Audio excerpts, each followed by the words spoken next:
while you're populating all that, Sure. we are, I think, um, as we're thinking about like the Olympics and all that, and the focus on the world, Mm-hmm. I think this topic today, to me, is something that causes us that sort of rebounds back to, okay, so what conditions exist in other places of the world that we're fighting tooth and toenail to not allow to happen, and what missional methodology exists in the world that God may be working. Like I talked to a guy the other day. Oh, yeah. It was Spanish camp. I was talking to him about, they were talking about Spanish camp. It was just at Lifeway.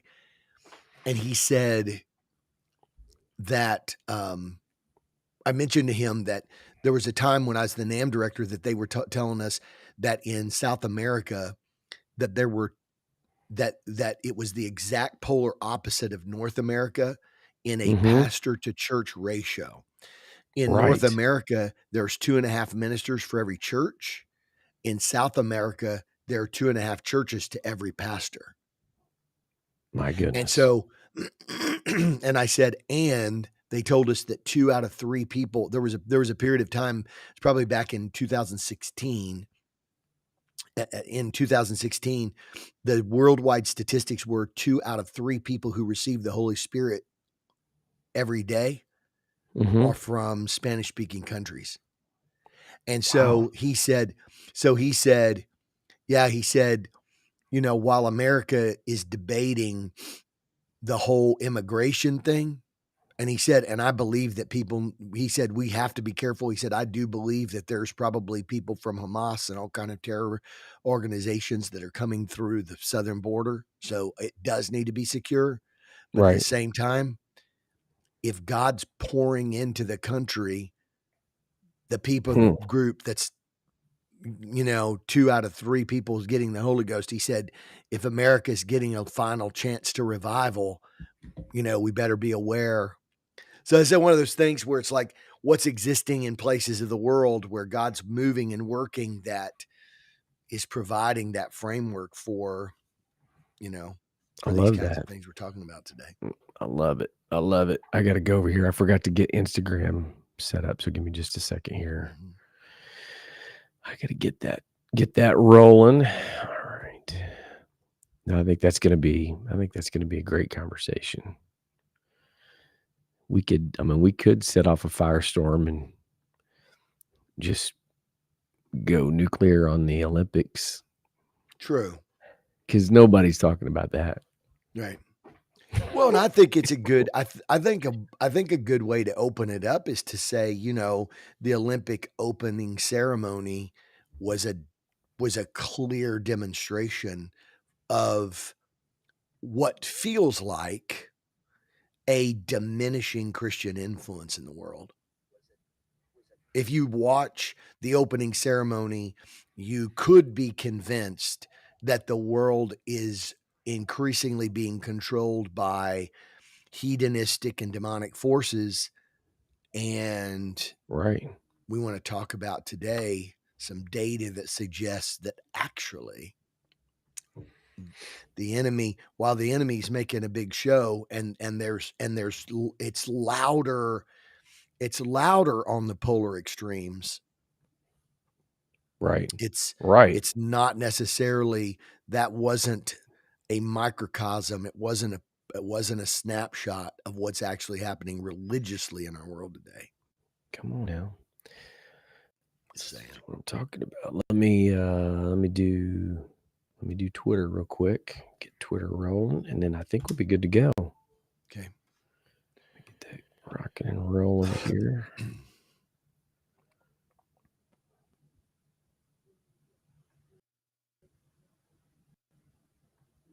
Okay. I think we're set. We're running a little bit behind today, so we are. People are a little slow to jump on. Come on, man, hit the share button. Right? Exactly. Hit the share button. Get the word out there. It's good to see our chief meteorologist, Ken Bistargi, checking in today. Did he chime in? Just chimed in. 71 degrees with a high of 82 degrees. Humidity is high with rain. Whew, man, he ain't lying, bro. I'm sure down there, I'm sure where you're at, I'm sure that Well, humidity be I opened cranking. the I opened the door today. I opened the door today and couldn't figure out if it was raining or if it was just it was weird. It said 100% humidity and it wasn't raining. I'm like, how could it be 100% humidity and not raining? It's like, poof. Well, I know, like, down there you got the valley, so that sometimes that humidity just kinda just settles in on you, Mhm. you And know, up Sally from the valley is not, you ought to see her hair. Her hair is just right, for real. Up here, you don't get that, but, man, yeah. I knew when I walked out today and I was like, "Whew," it's like wading through water to get to my car. Just And the gonna water was in the air. yeah, for real, for real. Alright, you ready to go? Let's We got do a it. good one today. Today's gonna be a great show. It's gonna be a good I topic. got my eye on YouTube. What was our buddy from YouTube last time? What was his name? Silvergeist. Silvergeist. Silvergeist. He pulled that one out. Not Nicely done. hilarious. Well, you know what? It freaked me out because I remembered Poltergeist. So, you know. Mhm. Drew Barrymore. Ken Bistarki. It's good to see the chief meteorologist. I believe that he is. I do believe that he is. He sent some laughing face emojis. I don't know if he's laughing about the high humidity or the Sally from the Valley reference. Which, Very obscure. yes, if chief meteorologist Ken Bistarki knows that, then he is he knows more than just the atmospheric conditions. That's what I'm talking about. Sally from the Valley. Yep, yep. He's laughing at Sally from the Valley. We're She not played we're it not hard to going get.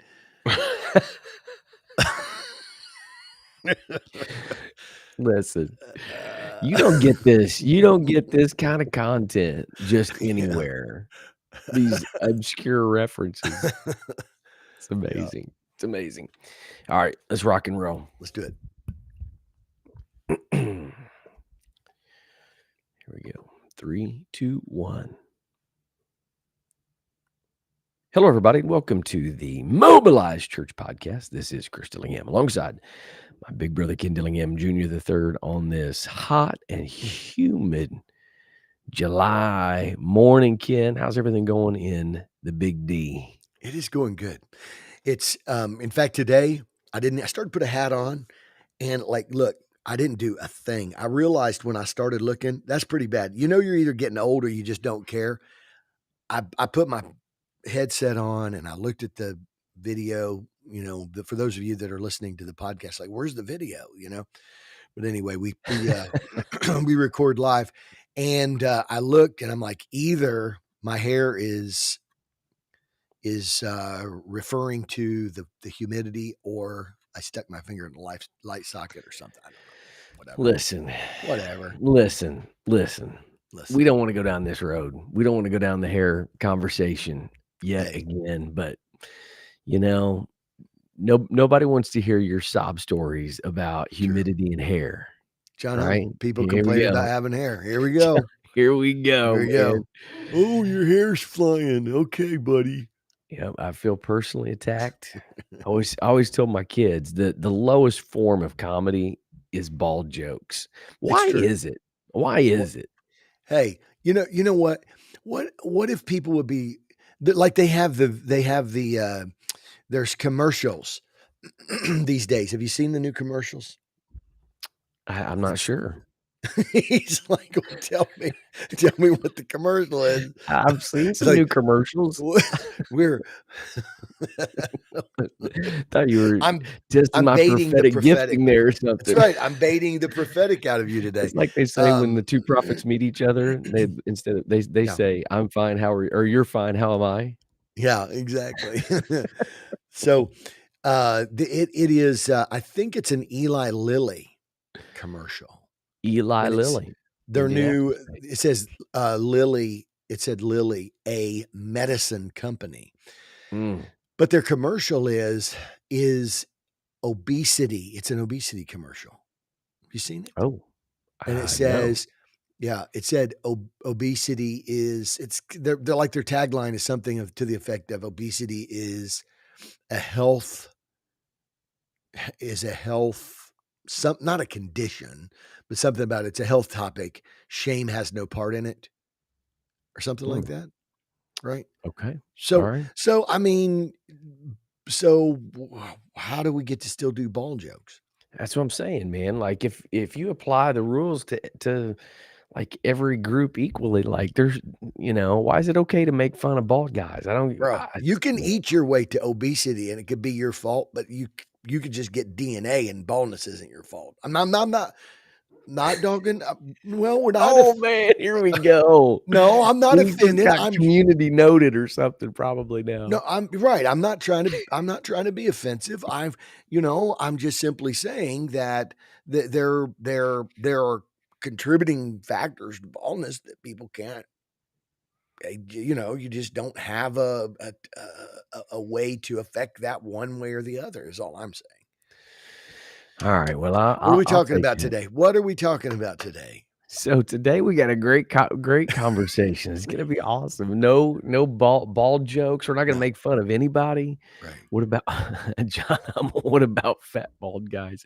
It's Golly, listen, man, just that's what we're here for. We're here to stand up for the injustices of the world and stand up for the defenseless. That's what we're doing. exactly. It's I, look, the right. It's I feel he's boycotting the Gleek. Why is he boycotting Gleek?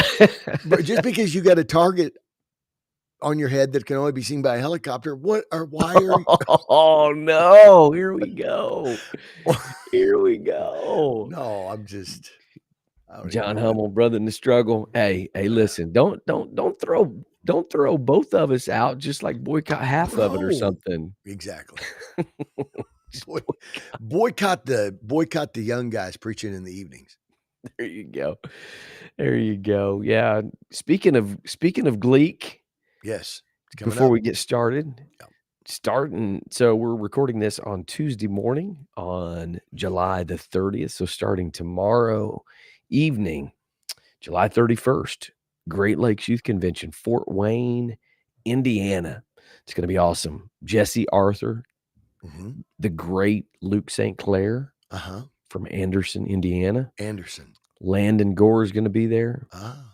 And the Dillingham brothers are going to be there Mhm. doing the morning sessions. It's going to be legit. So we're looking forward to having an opportunity to talk to the next generation, Ken, about living missional, and had a great time last time. And what's amazing, what's really cool is that the whole conference is really kind of been built around mobilized missional living. It's very true. It's I mean, it's and I believe that it finds itself in that niche where it's, there's so much being talked about the younger generation being very much interested in reaching the world, the younger generation very much interested in making a difference, having a life mission.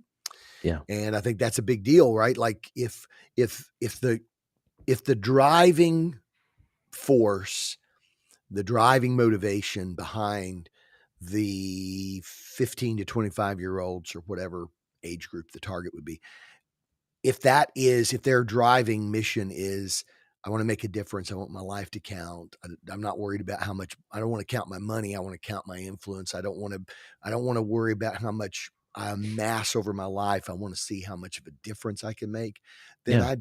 I think that there is a definite place for a conference like this that says, well, you know what? Good news for you.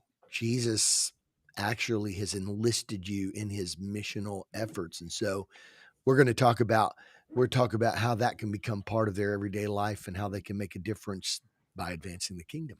Absolutely. And I put in the comments on Facebook and YouTube, and then I also put on Twitter. I could go over to Instagram and do it as well, but I put the link to Great Lakes Youth Convention Facebook page, Mhm. and you can check out. The question was asked: is it going to be streamed? That's the plan, and you can go check it out there. Yeah. And then also, Jay Hummel asked if we're gonna share some of those episodes as podcast episodes, and so definitely looking into the possibility of doing that. We definitely, one way or another, we'll share Mhm. those conversations, and We're you getting know, creative. We're actually getting creative with some of our some of our podcasting too. Chris, you guys do first talks. We do live talks.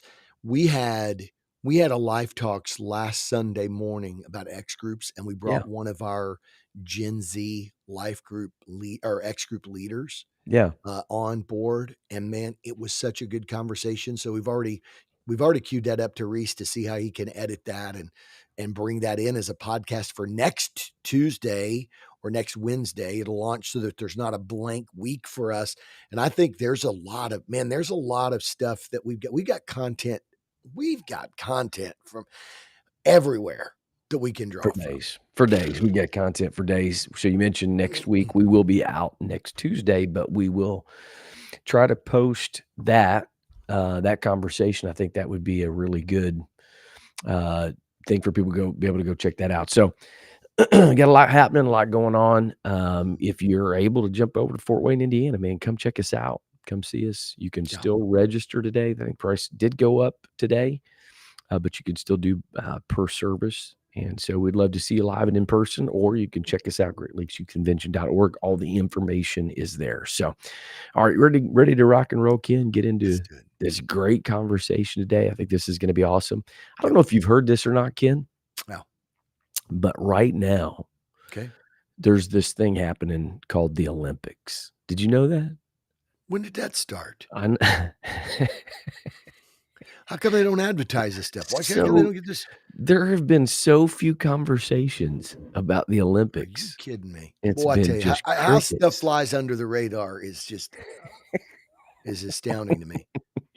So there's been a little bit of an uproar, and I think we can tag into that. Like the conversation today is not about the uproar. Right. We discussed, you mentioned our first things. We kind of discussed like, you know, you have kind of polar opposite ends of the spectrum of responses, and then everything in between Yep. to opening the opening ceremony and all that good stuff and whatever. So we're not going to really beat that dead horse today, Oh man, for although real. although it could be a part of the conversation. It's been Yeah. discussed ad nauseum. I don't know that there's another view and perspective that we I think we could take it from a missional perspective and kind of look at it Yeah. that way. But our focus today is this with the Olympics. There's kind of a broadened view of, I mean, obviously you've got the nationalistic, kind of the Yeah. pride, the patriotic pride, and you want, Yeah. I was watching. So literally, the only time I have ever seen gymnastics ever is Yeah. every 4 years. You who needs more than every 4 years? I know, but like I was watching the I dude mean, on the that should be your pommel. life quota, bro. Life It quota should for be. I gymnastics. agree. I It's every agree. I four was years. watching the dude on the pommel horse that doesn't do any That's all event, his. Yeah, Clark Kent guy. and he takes his he sleeps, takes his glasses off, does the pommel horse to get the Americans the bronze medal, and walks off. I mean, like, dude, that's just Right. phenomenal, and the pressure that Yeah. goes along with that. So, I mean, there's obviously some cool stories and stuff, whatever. And But by the way, they highlighted the other great achievement that they highlighted was that morning he finished a Rubik's cube under 10 seconds and he goes 9.7.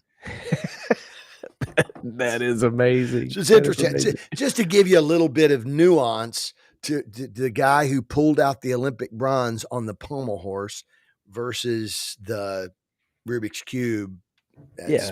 gives And you a the little. other thing that's been cool, I saw a little bit of this, NBC's done a little bit of, like, stories, like personal stories, and there was the one about the guy that's the gymnast from Michigan, and kind of what he's kind of doing a TV movie deal to bring attention and awareness to Yeah, yeah. gymnastics, and then The there's black guy was it yeah, or is that yeah, who it is? yeah, Yeah, which is, I mean, he talked a lot about that being the only African American, in a lot of events, and kind of yeah. how he dealt with that. And then the other guy, I can't remember his name, His dad's like a real cowboy dude, and Yes. his mom Yeah. passed away, and they did the story about that. Like, so Yeah. one of the things I was watching, I was like, man, The dude, guy from the stories, Poland immigrants. The one right? guy was first generation Poland immigrants, and he puts the medal on his dad, and his dad looks down, and he's like, it's Yeah. like, bro, look, the storylines is what you're hitting on there. That's beautiful. Stories tell the stories, bro. Yeah, Stories tell the yeah, story, which totally goes with that. So my man, long-winded intro here today. Didn't mean to go all this route, but one of the things that oftentimes, what the Olympics can do is broaden our view and perspective of the world, because we true. often view everything in our world very much through a North American US lens. Sometimes like even prophecy and some of that kind of stuff is viewed through a very narrow view and perspective. We often view what's happening culturally and religiously, we view it through this very narrow lens. And so something like the Olympics allows you to kind of pan out just a little bit and see the broad and view and Yeah, perspective. And again, I think the opening ceremony has caused a lot of controversy through this and whatever. So, yeah, yeah. um, so what we want to talk about today is this, Ken. Okay. Is there was a report that came out recently, and I'll let you reference and kind of dive into it. But if you read a lot of the commentary about the state of Christianity in America, Mm, it it's not very encouraging. It true. it it it seems like, again, we have kind of this idealistic view of what it used to be like in America, in the 1950s and whatever. The state of Christianity in America seems to be, especially Gen Z, millennials, the direction of people that identify as Christ followers, whatever that definition looks like and means, seems to be dwindling. But there's a recent report that came out that has some encouraging news about the state of Christianity around the world. Hmm. And so what we want to do is we want to dive into that today. Sure. And we're going to talk about what does it mean for us? What does that mean missionally? What are the opportunities that are presented? Just kind of walk through this. So why don't you get us kicked off with that report? Well, as is our sort of mo. We love to, we love to be able to take things in unexpected directions. That's that's kind of what we're good at. Right. And so as you mentioned, you when you look at somebody could look at the opening ceremony from the Olympics and go, "Holy cow." I mean, Christianity is losing traction in the world, man. Like Right. you could look at those things and say, in fact, that was some of the response from a lot of the, some of the people that responded to the criticism. Well, guess what? You know what? This is the where it's going. So you Christians need to just sit down and just, you've had your day and you just need to shut up. And this is what, whatever. And so you look at it and you think, man, but between that and some pop culture things and some different things that, and some of the negative trends that we hear about dwindling influence of Christianity today, Yeah. brothers and sisters, ra- you know, rather than us engaging in the topic from a perspective of just using all of the negative energy to fuel our podcast today, we're actually pivoting Yeah. and we're being true to what we are, which is okay, once we've looked at it, once we've explored it, all right, now what are the missional challenges and what are the missional opportunities? And that's where and so Absolutely. that's what right, so that's what we're going to talk about today. Today we're really going to focus in on there is a excuse me, a Lifeway research um, report, and the title is you can look it up on Lifeway Research. I think it's research.lifeway.com, And I just and added that to the conversation. So proving once again that you're a trained professional and amazing. It is 8 encouraging trends in global Christianity for 2024. And I hope you heard the second word in that title, encouraging. yeah. And so what we're going to talk about inside the context of, maybe what you mentioned, the Olympics is a worldwide event. It is an event that focuses on sort of this global community idea. And with what we're seeing on one end of the spectrum, you've got this idea of the opening ceremony stuff. Is that where the world is today? Is that the spiritual condition of the world? Well, to some degree, sure. On the other end of the spectrum, you've got, countries coming together and the parade of the boats coming down the river, and it's all of the teams and the people, and they got their flags and their, whatever, and it's sort of the parade of nations. So today we just felt like we should do not something that's specific to North America or us as individuals, but Yeah. what's going on. So the subheading is the 2024 status of global Christianity report. That's the title. That's the name of the report. The 2024 status of global Christianity report provides at least 8 positive trends that paint a picture of a, watch this, healthy, growing global church. So I'll let you lead the conversation through those 8 topics. Yeah, absolutely.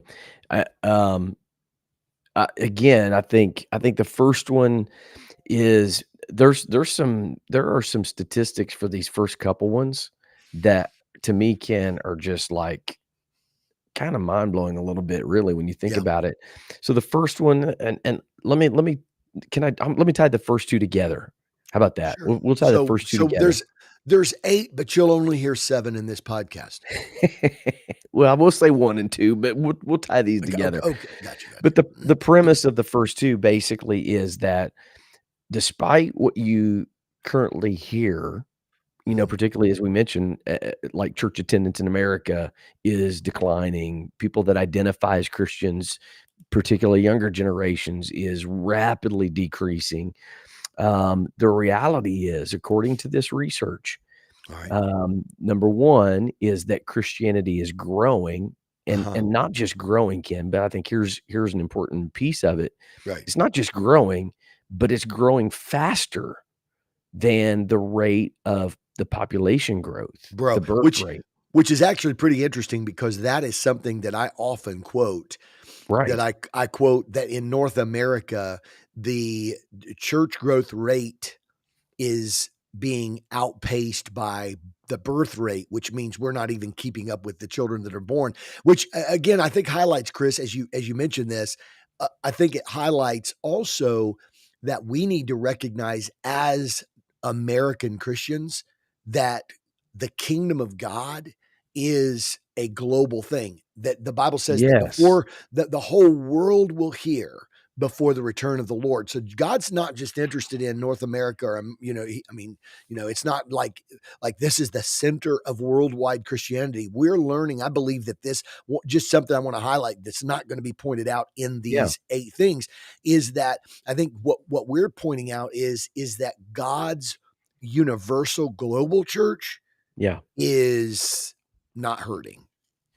Right. Yeah, that's a tremendous point, and I think I think that's kind of the whole gist of what we're trying to talk about today is to give a broader view and perspective to us of what's happening in the world today, so that the population growth rate is 0.87%. And the number of Christians worldwide is expected to climb from more than 2.52 billion to 2.63 billion, which is a 1.08% growth rate, which when you talk those kinds of numbers, that kind of increase is massive. Yeah. It's huge. And Yeah. the projections are that in 25 years, there'll be over 3 billion Christians. And Uh, I even think with some of the things that it talks about, I think you could even see that at a much quicker pace. The uh, second one that's tied to it is that they've identified that some groups are growing faster than others, let's talk about and this. and without question, one of the number one groups that is growing faster than any other groups is the Pentecostal group. This Yep. one blew my mind. Okay, this one blew my mind. It says this: Pentecostals continue to experience rapid growth, climbing from less than 1 million in 1900 to projections of topping a billion by 2050.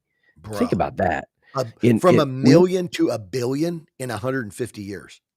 that's Multiple. crazy. When you put it into Unbelievable. historical perspective, like, Unbelievable. this is why, Ken, this is why people often wonder, like, why are we so focused on discipleship and why are we so focused on multiplication? Because the numbers are showing God is moving the world That's it.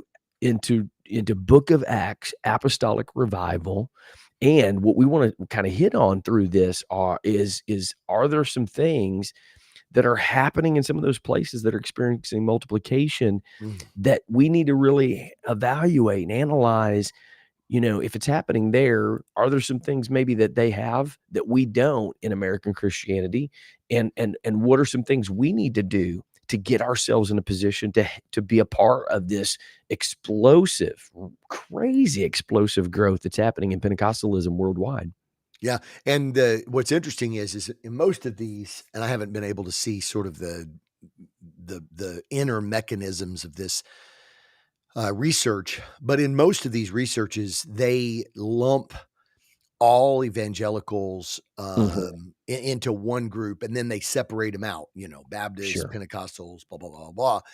And so when you see the numbers, the higher numbers of like, that it talks about like the number of global Protestants. Well, Pentecostalism is within that category, is Right. expected to climb to more than 625 million this year. Yeah. Right. Right. Evangelicals number more than 400 million. And then it says Pentecostals continue to experience rapid growth. So that's highlighting this idea that what really is driving the numbers of Protestant growth, Protestants. it's Right. it's Pentecostal growth. Absolutely. Evangelicals. Yeah. That's Yeah. so true. So, and which like and I think as you mentioned, it's important that when we look at these kinds of things that you mentioned, like what kind of conditions are going on in the world. This, our number 3 is moving us into a sort of a category of continental, regional, continental type focus and emphasis. And I think what happens is we look at sometimes what's going on in North America. We look at the state of the church for so many people in North America because when you grow up as an American, it's the it you know even people from other countries that come here say, the world is looking at America. And so obviously Americans are looking at America. Right. And so sometimes what happens is I think we look at these kinds of things, these numbers and trends and so on, and we say, okay, what's going on with North America? Oh no, Christianity's in trouble.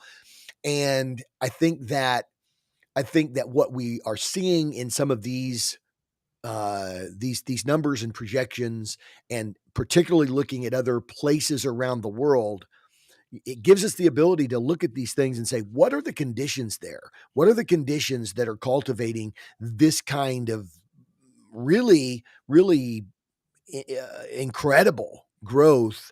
And who are those people groups? And what should we learn from that? Absolutely, absolutely. So you mentioned, uh, these places that are experiencing the rapid growth. The 2 continents that are experiencing the most rapid growth are places, Ken, that have conditions that probably in our world, in American Christianity, that is really built around a tractional model Yes, and putting on the best presentation, whatever. Probably don't have those things, and yet they're experiencing the fastest, so growth true. rate, So and true. that is, Africa and Asia. And again, looking at, like Africa had less than 10 million Christians, in 1900, and by 2000, the population exploded to 383 million, and by Christian 20 population. Yeah. and by 2050, they're saying 1.28 billion people in Africa alone, which is So Chris, crazy. well, okay, and here's what's interesting is I look at that, and if we have a little longer pauses between comments today, we're looking at digesting the data together. But um, here's what's interesting to me if you look at the global map of revival for the 20th century, I think that you would see that it is northern hemisphere and Mhm. northern hemisphere and western. Bro, So, I'm looking at the breakdown, so there's a link, and I pulled up the report, uh-huh, and it's got Christians by continent, and it goes from 1900 to yeah, 1970 to 2000, 2020, yeah, and the first 3 areas by continent that are mentioned, Global North, Europe, including Russia, and North America, 0.32 decline, 0.39 decline, 0.16 decline, and then you get to Global South, yep, Africa, yep, Asia, Latin America, and Oceania, and yeah, all of those are are on the so incline. Global South 1.76 increase, 2.64 for Africa, Asia 2.11, Latin America 0.60. So Mm. all of those, that's wild. Yeah, so you look at it's interesting to me, if you can envision this in your mind, envision the northern hemisphere.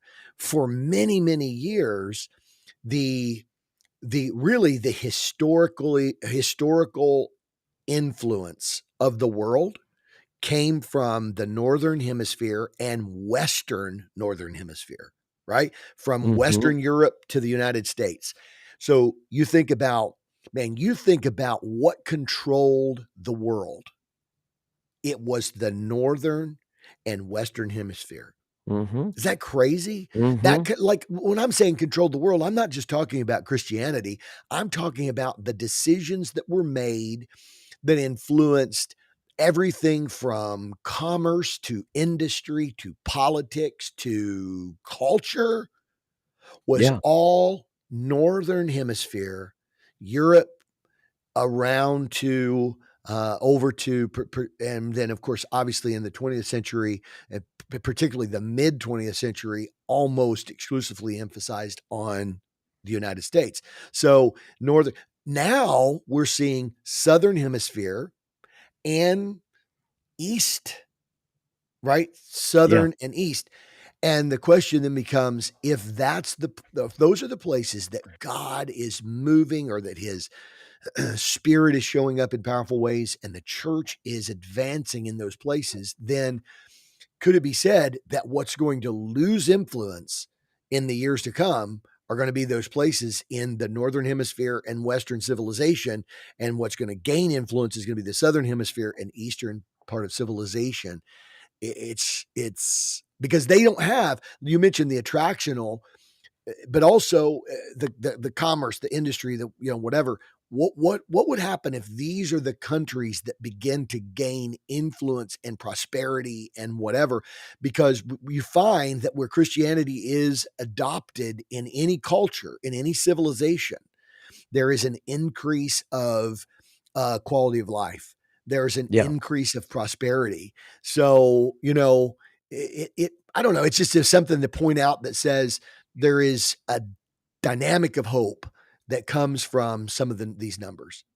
absolutely, which, kinda ties into number 4, which is saying that number 4 trend is that Christianity is spreading globally, and this number jumped out to me. In 1900, Okay. 95% of the world's Christians lived in predominantly Christian countries. Currently, 51.6% of Christians live in Christian nations, and in the next Wow. 25 years, it'll be less than 50%. So, what does that mean, Ken? What does that mean? Ho Break that down for us. If 95 Yep. 120 years ago, Yeah. 95%, is that the right number, 95%? Yeah. Yeah, Yeah. 95% of 95%. Christians lived in predominantly Christian countries. 95% lived in those Mhm. countries. I mean, literally cut in half Yes.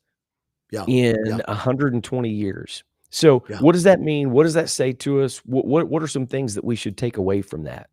Well, I think statistically, if you look at, if it says by 2050, so the projection is that that by 2050, that the number of Christians, so this is a per capita, this is a ratio number, right? Mhm. The ratio is uh if by 2050, the projected ratio is 49.4% of Christians are going to live in Christian nations, then if that number is, if the number is stagnant, if that number is stagnant, in other words, if Christianity is not growing, then that means that Christianity is losing influence by that amount. But if the number is increasing, then what that means is that it's speaking to focusing on concentration. So Yes. there was a time when Yes. Christianity was concentrated in places where Christianity prevailed. Mm. If God's plan is Jerusalem, Judea, Samaria, and the uttermost parts of the earth, then the mission, by very virtue of God's plan, will be that Christianity will begin to have smaller percentages as it moves into places that it's missionally affecting. To me, the number that says in 1900 there were 95% of Christians that lived in predominantly Christian countries, Yeah. that means that it was, this is why man, let me just say something crazy here. This is where you started getting the Christian industry. This is where Mhm. Christian became commercialized, where you had Christian radio, Absolutely. Christian television, and Christian books. Why? Because it's Christians writing books to Christians. It's Christians entertaining Christians. It's Christian music Truly. stations. Come It's on now. how do you get a Christian industry when you've got 95% of Christians living in countries where they're predominantly Christians? What are they doing? They're talking to each other. When you've got 49% of Christians in Christian nation, or as a ratio within the subset of the whole of the country, then that means that Christians, although yes, they're going to be talking to themselves, they're also going to be talking to non-Christians, which to me would literally be a statistical setup for God sending the latter and former rain together for the great end time harvest. And I'll just say this, as you're talking through that whole deal, actually, when we here in America, we're reading the statistics about the state of Christianity here or whatever, and people are wringing their hands and whatever. The reality is what these numbers are suggesting to us is that this is the best thing that could have happened No to question about to it. Christianity in No North question about it. America. Is that what we're seeing is so you're seeing a global expansion, rapid, massive multiplication around the world in places Yep. where Christianity was not the predominant. Come on, somebody, think about Yep. this, Ken. Yep. We feel like and think, man, Christianity's losing its hold in America. We're going away from this. But what God is showing us is that in those places where that has been the case for however long, in the last 100 years, they've experienced multiplication and rapid growth.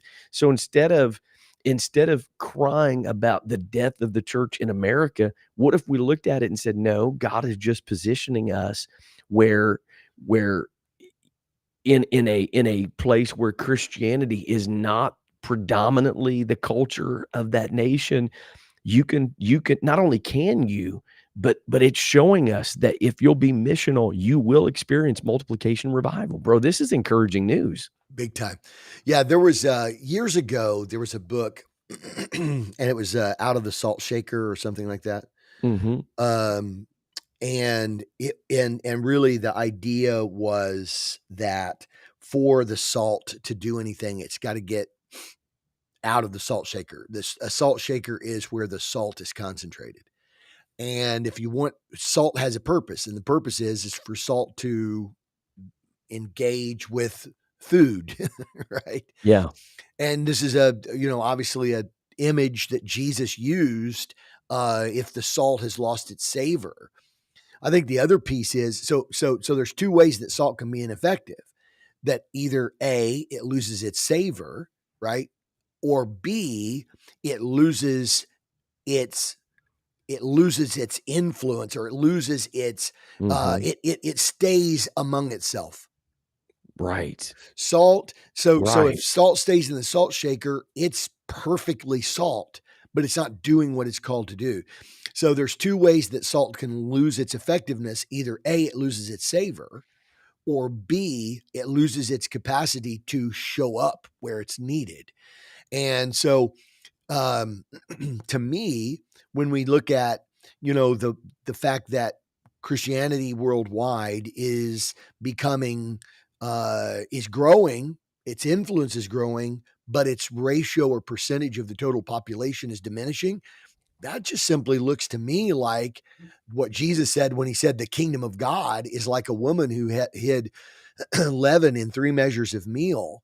The leaven was maybe a teaspoon, and she hid Yeah. it in 3 measures of meal. It was grossly outnumbered in the beginning.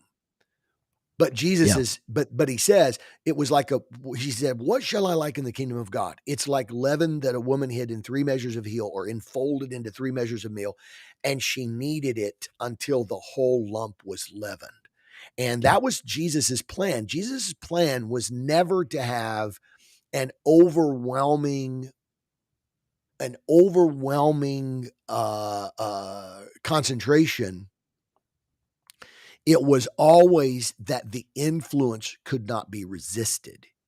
And that's why we tell pastors, Chris, you, Yeah. you don't have to have 100% of your church getting on board with a Right. with a disciple making multiplication culture. You just need 3 or 4, 5, 10, whatever, who are actively doing this until the whole lump becomes leavened. Man, that's so good. I don't wanna skip over this, but I wanna get to number 6 because I think it flows into this conversation, but I'll mention number 5 just real quickly because I think it ties into this global expansion, going into places where, like you said, creating kind of how did you say it? Not you didn't say the consumer, but the Christian industry and that kind of stuff. Number 5 says that atheism around the world is shrinking, Can you believe reached that? its peak in 1970, has definitely started to decrease. It'll fall less than 849 million by 2050, Yep. which is gonna be outnumbered by a large number of religious groups. And so I think that shows, Ken, what you just said. The concentration Mhm. might be coming spread out, not just focused on places where Christianity is the predominant culture, but it's going to these other places, which is influencing places where things like atheism, Mhm. agnosticism, prevailed, which again, agnostics hardly there's, basically statistical no growth, in that. So that's one thing, and you can touch on that if you want to. The next number 6 is what I wanna mention because I think it ties into what you were saying, Mhm. is number 6 is that more churches are being planted and missionaries sent out. Hmm. In 120 years, we've gone from 400,000 churches in 1900 to more than 4,000,000 in 2020 Hmm. and expected to top 5.4 million by 2050. And then this is the one I want you to touch on. Yeah. The last century Yeah. saw an explosion of international missionaries. Big time. The numbers sent out climbed from 62,000 in 1900 to 420,000 in 2000 and projected to reach, let's see, 445,000 this year, 600,000 by 2050, Yeah. which to me says there's an awakening in the body of Christ of the need for missionaries. Now, we often view that through the Ah, lens of, come like, on. professional missionaries, but there's an awakening that the thing that's going to reach into these places, these unchurched, unchristianed areas, it's missionaries. That's what we need in the church today.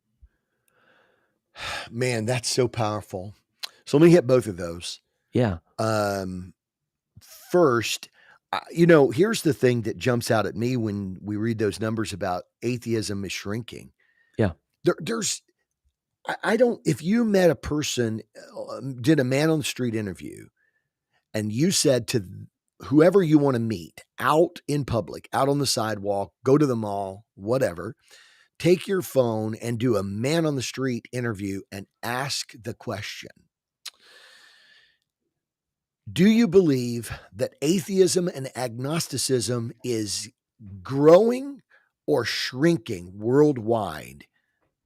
in Oh, 2024. there's no doubt what the responses would be. They No, would, especially with all the things that are happening with the Olympic stuff. So the opening ceremony, like, that's yes, see, there we go. We know, look what's happening in our world today. yep. And what's interesting is that probably, to be honest with you, this is a crazy deal. Yeah. That was probably that was the number one thing that jumped out that surprised me.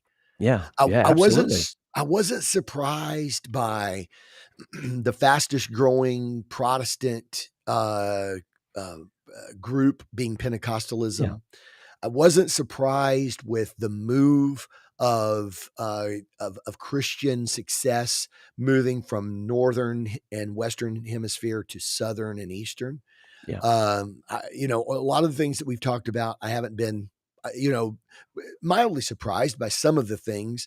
Um, the number numerically, Sure. 1 billion Pentecostals by 2050. I was mildly surprised by that.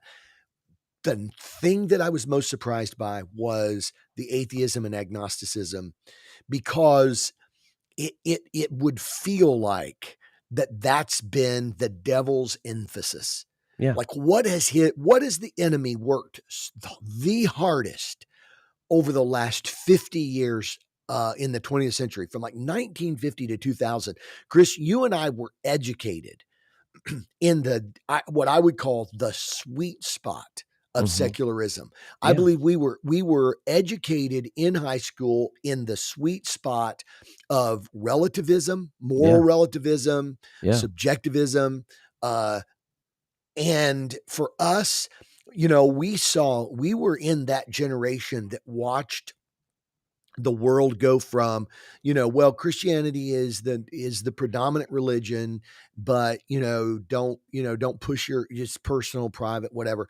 It moved into this place where then it became, well, you know what, everybody's got a free will, and if that's the decision that they make, then it was, you need to be, don't, that might not be your life choice. That may not be for you, but you need to respect others who make that life choice. To, this is what you've got to be. Right. And it was all situated within this. Can you really prove there's a God? Science and religion are at odds with one another. It was this grand promotion of evolution. You're an idiot if you'd believe that God made the world in 6 creation days and the evolution. If you're just a science denier, blah blah blah blah blah. All of these things sort of, I think, have contributed to this idea that atheism and agnosticism is on the rise. Religiosity is decreasing. No, atheism and so the devil's number one. So this is the deal. The devil's number one game is not succeeding. Right. I think that's powerful. I think that then because he's put eternity in their hearts. Now, what is still working? What worked from the beginning, and that is false religion. And Jesus didn't warn us. Jesus did not warn us when he was on this earth, beware that there'll be a day that people aren't going to believe in, and they're not going to be spiritual, and they're not going to believe in God. Right. He said, beware of false religion and false Christ and False false, teachers. Yeah. right?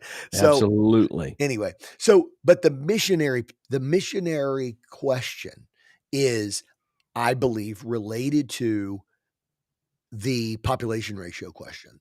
Okay. And I believe so if the number is going to be sub 50% population ratio of Christianity where it exists, then that means, watch this, I don't believe that we need more second calling missionaries, because the reason why second calling Yeah. missionaries are people who go to places where you're at a 95% Christianity population ratio to places that have 5% Christianity population ratio.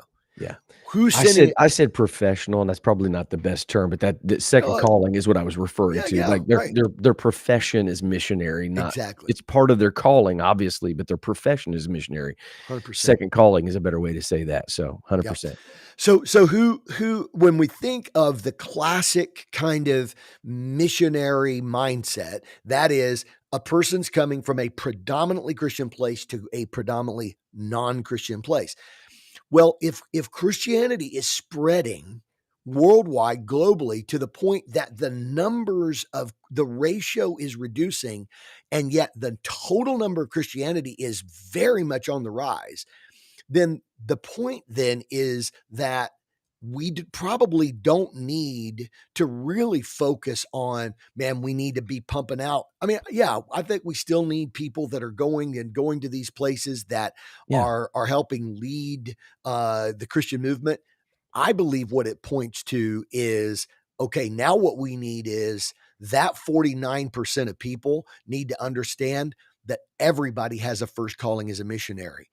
That what we don't need is second calling. I say what we don't need to emphasize is that we need to double the number of second calling missionaries. What we need to do is to get everybody of the 49% to be a missionary where they learn, work, live, and play.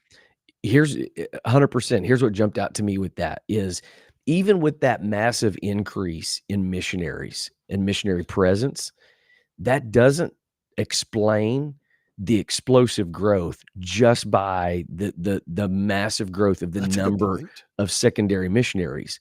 What it shows That's a good point. is that when a missionary goes into a place like that, a second calling missionary goes into a place like that, the vision for that second calling missionary is not to build a bigger church. The Mm-hmm. the the goal of the missionary has to be to Equipping. reach into all of these other places. So what it shows me is that there's an emphasis in missional living Mm. that puts the responsibility back on the local people to go back into their neighborhoods, their families, their communities, Mm-hmm. and start being the influence. And it's not about how big of a church can you build. It's not whatever. It's about how many people can be sent back to go do the work of missional living every single day, because though that the number's great. That's awesome that we've had an explosion in second calling missionaries, Yeah. professional missionaries to go back. It's We're not amazing. either or people, by the way, folks. We're not 100%. either or people. We're not like, oh, we don't need, specific calling. When we say second calling, we're talking about specific calling, like you're living out as a day by day missionary. You understand, I am a missionary to my neighborhood. I'm a missionary to my school. I'm a missionary to my job. I'm a missionary to, the other day we walked out of Menards, and I looked at my wife and I said, good night, this place is huge. I said, it needs its own zip code. I said, we need a missionary to Menards. Like, Yeah, I think we need to start thinking like that, right? Like, we need to start thinking like, hey, Fuyao is a Chinese. I think it's the largest. Okay, so I'm going to use the phrase. I think this is the number. I think that Fuyao, it's a glass and predominantly windshield manufacturing company in Dayton that's at the mhm, old GM plant. They're mhm. a Chinese company. Okay, so Fuyao is a Chinese owned company here in Dayton at the old GM plant. I believe it's the largest glass or windshield manufacturer in the United States. Okay, we need to look at that and go, we need a missionary at Fuyao.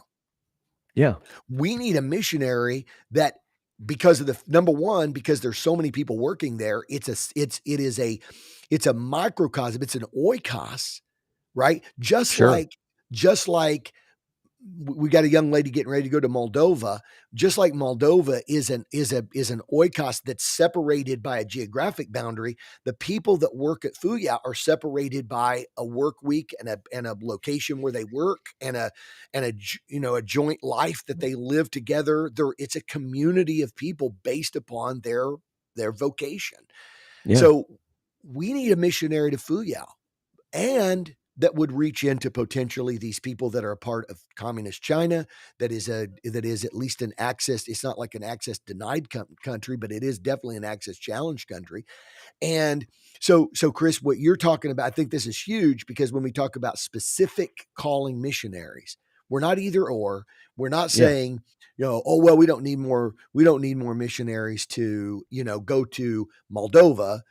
what we're saying is yeah, let's keep sending out specific calling missionaries. Let's continue to have Paul getting the Macedonian call and get showing up in Philippi. We want more of that, yes. But what we really are emphasizing is that these numbers are showing us that what we need is we need the missionary in Dayton, Ohio, who gets a job at Fuyao, who says, Yeah. I believe that as a first calling missionary of a kingdom advancer, I am called to reach this place. Absolutely, and that's the mindset that's exactly right. That's the mindset of a missionary. I remember talking to, missionary Chris Gibbs, whose Uh-huh. son Caleb is there with you, Correct. and talking to Chris about, how are you gonna reach Malawi? What are you doing?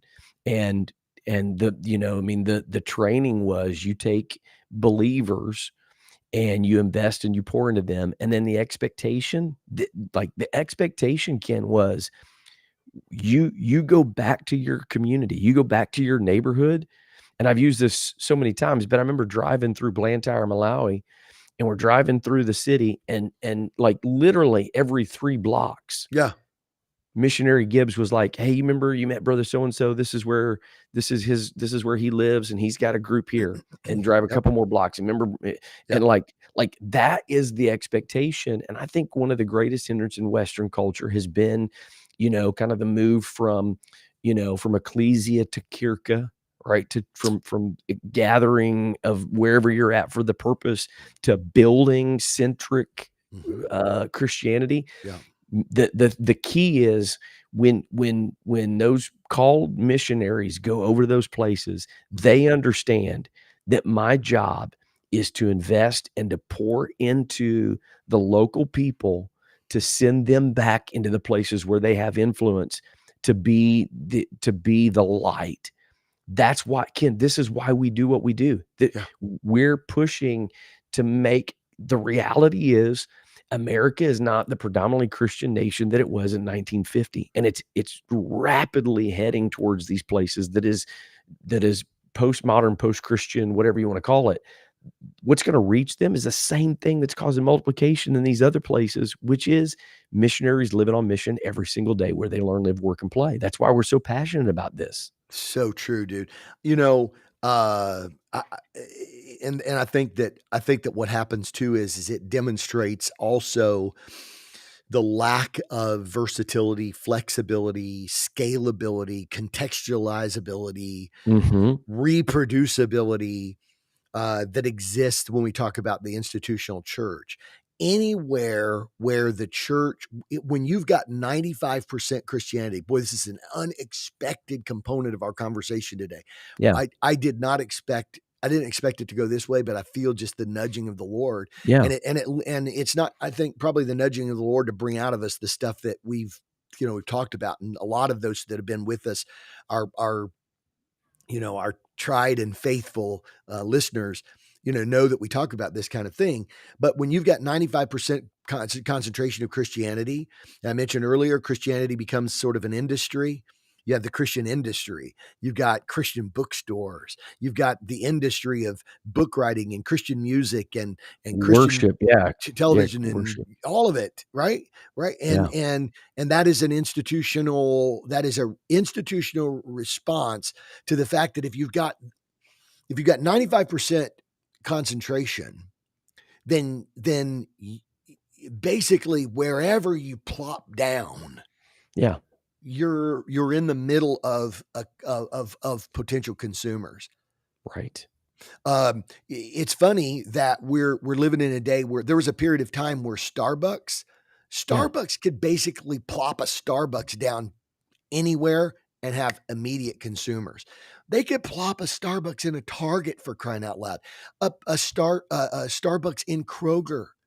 There were places, Chris. There were Yeah. places that we went to that in traveling, and you and I, traveling even 10 years ago, Yeah. that we would go to places and maybe I would look for a Starbucks and be like, hey, do they have a Starbucks? And you'd look and it'd be like, well, they don't have a standalone, but they've got one in Kroger. Right. There was a time where Right. Right. Starbucks could plop down a Starbucks just about anywhere and immediately have consumers. Why?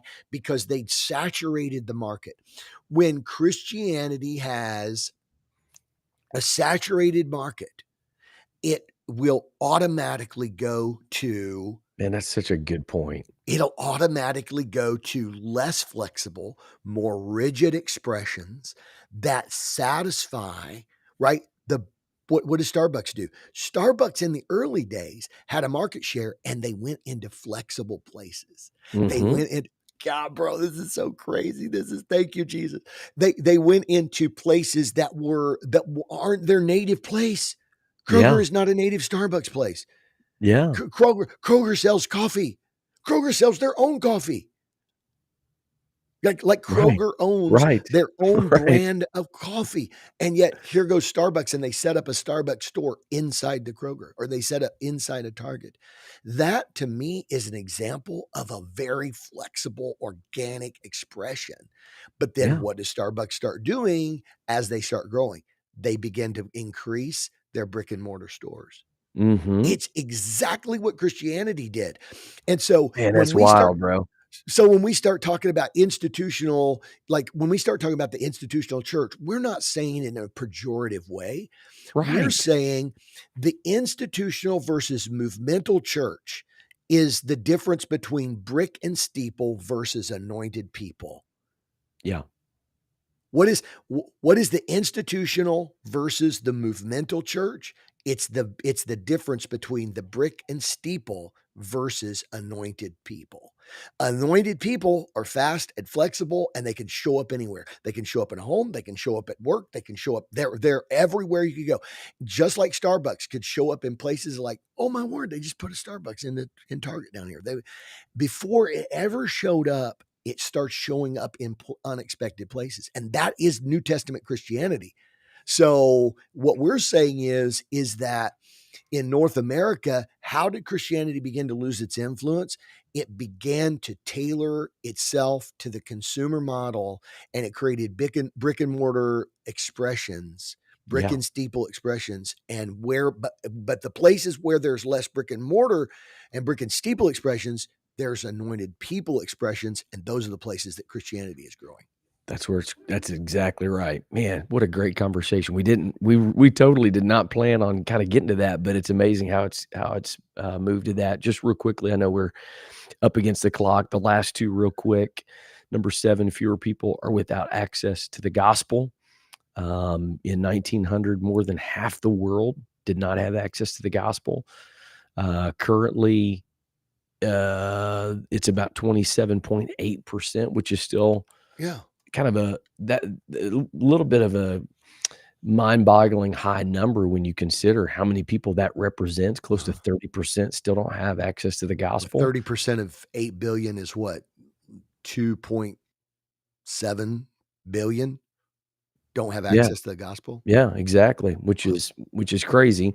And then there was a statistic about having access to scripture, and that number, let's see, what is that? The number projected to reach 2,400 this year. That's language groups will double by 2050 to 4,200. And then the last one, Ken, money is being given to Christian causes. So again, those last 2 I think Mhm. are great and important. I think it shows us we still have work to do, Mhm. but coming out of this, Yeah.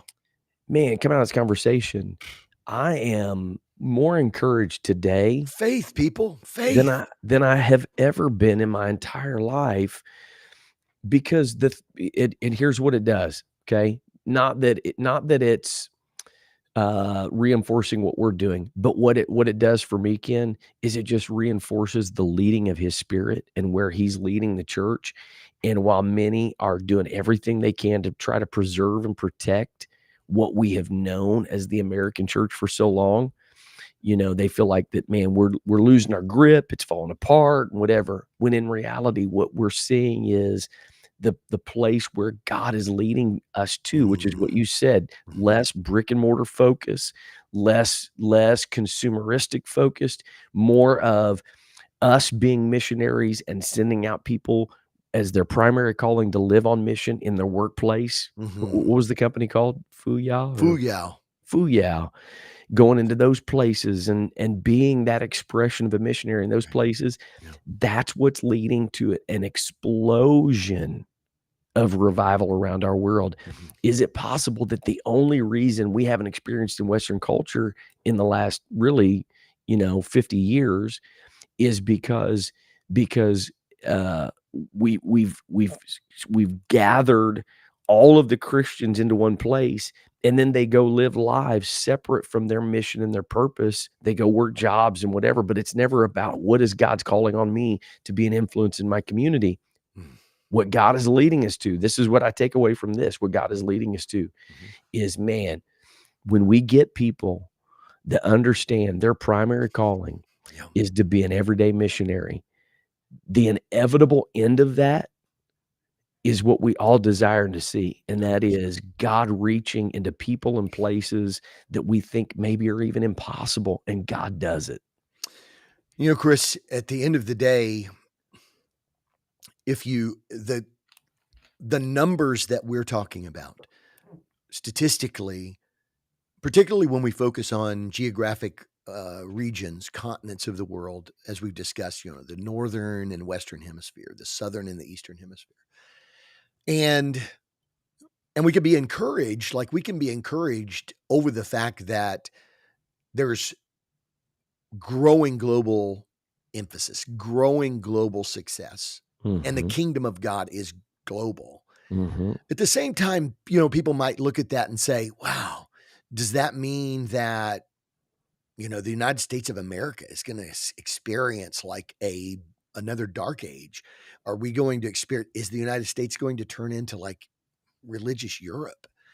Um, I think that the beautiful thing about this is that what we can do is not just simply take a fatalistic viewpoint Yeah. of the future, but rather take a look at what is successfully spreading Christianity in those places.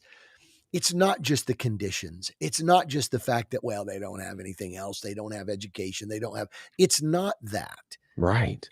It is prevailing in places that culturally it should not prevail. Folks, Yeah, we can make yeah, excuses and we could say, well, Christianity is spreading in places where people aren't really very educated and they got a lot of yeah. poverty and blah, blah, blah, blah, blah, and so on and so forth. Well, guess what? One of the largest places of revival in our world right now is China, and it's the underground church. And culturally, there has been their culture is anti-Western. Their culture is thousands of years old. It is steeped with their own cultural traditions and their own forms of worship. And Christianity is overcoming those things and prevailing. So rather than Yes. looking at the context of of Christianity, say, well, those things don't exist here, and so boy, this is although I get what you're saying, it's a bright future for the global church. It's a bleak future for no. If we could go back and say our models represent a time and an era where 95% saturation existed, we need to go to the model that's succeeding in these places, re-examine and re-explore and reinvent how Yes. we do Christianity in North America. I believe we'll see the same successes. Man, that's so good. That's so good. Great way to wrap it up today. And hopefully, man, again, I put the link in all the platforms so you can go check that out. I'd encourage you to go read it, pray over it, and we ought to be encouraged today, Ken. We ought to be fired up and ready to go, and more committed than ever to raising up missionaries. Because, man, Amen. I believe, like what you said, the factors that would maybe disqualify those places, we think would disqualify them from experiencing explosive revival.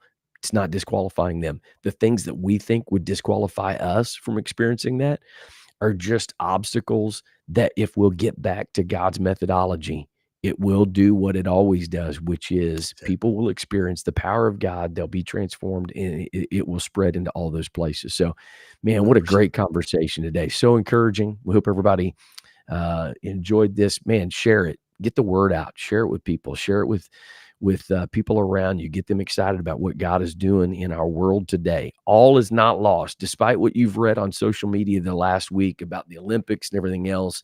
It's just a reminder, Ken, God's moving around the world. He's about to come back. And before he does, he's going to pour out his spirit. So appreciate everybody jumping on and being a part of the conversation today. All the great comments.